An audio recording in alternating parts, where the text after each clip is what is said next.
भाई साहब 8 अरब डॉलर्स की सिर्फ एक महीने में इंपोर्ट्स, नवंबर के महीने में 5 अरब डॉलर का तिजारती खसारा।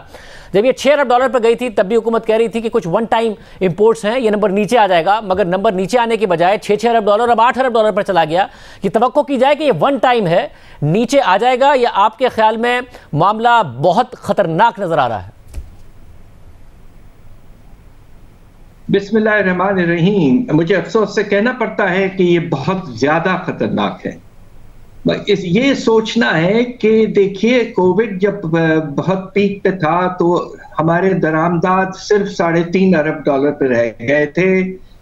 और उसकी वजह से हम सरप्लस पे भी गए। फिर जिस तरह आपने कहा 6 अरब डॉलर तक पहुंचे इस साल के आगाज में, अप्रैल मई में, और अब हैरत अंगेज इजाफा तकरीबन 8 अरब डॉलर, 7.8 टू बी प्रिसाइज, और एक तिजारत का खसारा 5 अरब डॉलर। देखिए, ये सस्टेनेबल नहीं है, ये इससे ज्यादा वाज़ेह बात नहीं हो सकती। मगर ये भी सोचना है कि क्या वजह है, मतलब क्या वजह होगी, क्योंकि रुपया बहुत ज्यादा अप एंड डाउन हो रहा था। कुछ पैनिक बाइंग आपको लगता है पहले हो गई जिसकी वजह से दरामदाद इतनी ऊपर है और आने वाले दिनों में 5-5.5 अरब डॉलर की तरफ फिर चली जाए? मेरा ख्याल ये है कि चूंकि बाहर की कीमतों में मुसलसल इजाफा रहा है और दूसरी तरफ रुपए में गिरावट रही है, ये दो चीजें मिला लें तो बड़ी तेजी से जो बाहर की चीजें हैं जब वो पाकिस्तान पहुंचते हैं, लैंडेड कॉस्ट उनका रुपए में बहुत बढ़ जाता है। तो इसलिए हमारे इंपोर्टर्स ने शायद ये सोचा है कि भाई जल्द से जल्द इंपोर्ट करो ताकि माल आए और अल्लाह के फजल से हमें कुछ फायदा हो। ये अगर सिचुएशन है तो ये एक तरह से आर्टिफिशियल पीक है और हुकूमत को मुख्तलिफ तरीकों से इसको कंट्रोल करना पड़ेगा और स्टेट बैंक को भी इसमें शामिल होना पड़ेगा। अलबत्ता खतरा ये भी है कि आने वाले दिनों में ये पीक थोड़ा सा आगे भी चलेगा और अगर ये चलता रहा 2-3 महीने ही तो फिर आपका जो करंट अकाउंट है वो 16-17 अरब डॉलर से भी ज्यादा हो सकता है, तकरीबन उस लेवल तक पहुंचेगा जो 17-18 में हम एक रिकॉर्ड लेवल पे पहुंचे थे। और इस वक्त साथ साथ रुपए आपके जो कर्जों की वापसी की मकदार 11 से 12 अरब डॉलर, तो आप तकरीबन 30 अरब डॉलर कहां से लाएंगे? तो ये बहुत परेशान कुन बात है। आरिफ हबीब साहब, स्टॉक मार्केट पाकिस्तान की पहले ही लो पी मल्टीपल्स पर ट्रेड हो रही है अगर खित्ते से कंपेयर किया जाए। नवंबर के महीने में पहले ही बहुत ज़्यादा मंदी देखी गई थी, फॉरेन सेलिंग बहुत ज़्यादा थी MSCI का रिक्लासीफाई होने की वजह से, इमर्जिंग से फ्रंटियर मार्केट में जाने की वजह से। मगर उसके बावजूद दो खबरें आती हैं और इतनी ज़्यादा आज पैनिक सेलिंग थी कि पहले घंटे में ही लोअर लॉक लगना शुरू हो गए और फिर हमने देखा कि कंप्लीट ब्लड बाथ था। कोई एतमाद का फुकदान पैदा हो गया है या फिर वाकई सिर्फ इन दो खबरों की वजह से इतनी ज़्यादा मैसिव सेलिंग देखी गई है, अगर मार्केट में पहले ही इतनी ज़्यादा नीचे आ चुकी थी मार्केट पहले? आई थिंक ये मेजर जो रीजंस तो जो आपने बताए वो हैं कि इंटरेस्ट रेट का जो है बढ़ना, और खासतौर पे कल जो टी बिल का ऑक्शन हुआ है उस ऑक्शन में तो ये इंडिकेशन मिल रही है कि ये अगली मॉनेटरी पॉलिसी में भी जो है वो इंटरेस्ट रेट जो है वो मजीद बढ़ने वाला लगता है। फिर ये कि ट्रेड डेफिसिट जो ज़ाहिर हाई तो चल रहा था लेकिन ये इतना हाई जो है वो एक्सपेक्टेड नहीं था। इतना ज़्यादा आने की वजह से इन्वेस्टर्स फिर नर्वस हो गए कि ये कब जाके जो है ये चेक होगा, क्योंकि अगर चेक होते होते भी कुछ वक्त लगेगा और अगर ये जो है करंट अकाउंट डेफिसिट और बढ़ा तो फिर हमारे रिजर्व्स पे जो है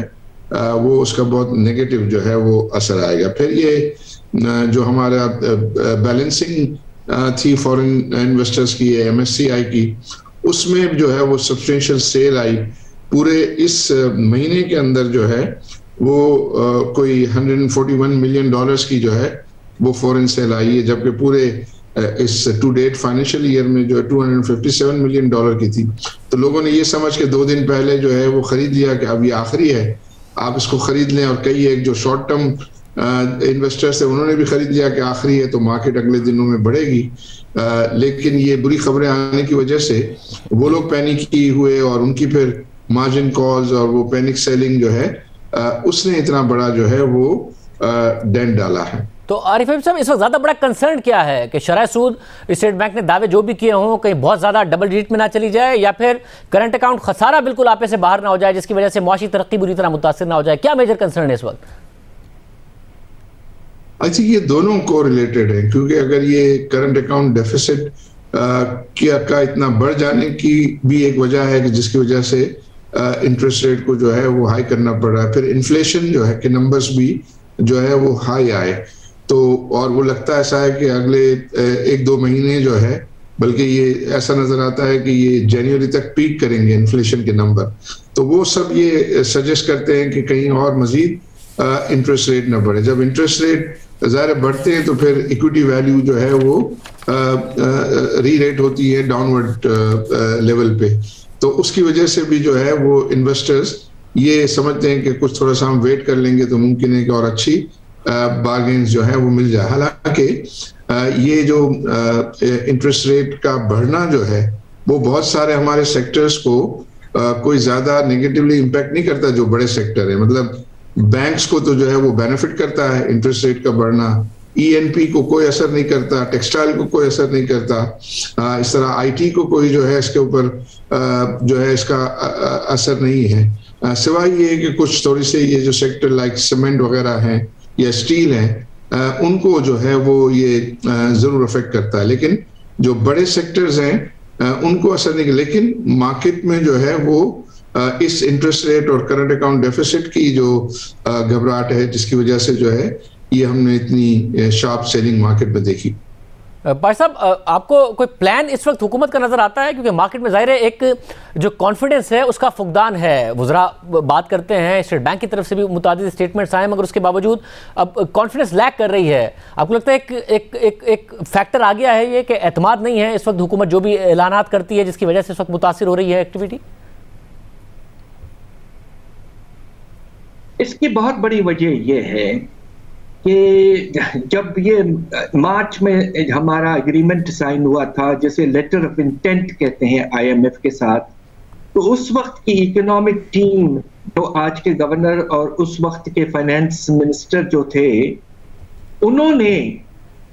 एक बड़ा सख्त लेटर ऑफ इंटेंट साइन किया था जिसमें बेशुमार रिफॉर्म्स थे। जब चेंज आया फाइनेंस मिनिस्टर में और हमारे नए फाइनेंस मिनिस्टर आए, बड़े दबंग बातों ने की उन्होंने कहा मैं बिजली के निर्ख नहीं बढ़ाऊंगा, मैं पेट्रोलियम लेवी नहीं बढ़ाऊंगा, मैं टैक्सेस नहीं लगाऊंगा। आगे चलकर अब ये पता चला है कि हर चीज हमें करना पड़ रहा है, इसलिए लोगों को भरोसा कम हो गया है कि हम कोशिश ये होनी चाहिए थी कि बातचीत जब हो रही थी आईएमएफ से तो उस वक्त इस तरह के स्टेटमेंट्स इशू उससे पहले नहीं करना चाहिए था। ये मैं समझता हूं कि नामुनासिब था और इससे हमारी मिनिस्टर की क्रेडिबिलिटी और उससे ज्यादा हुकूमत की पूरी क्रेडिबिलिटी मुतासिर जरूर हुई।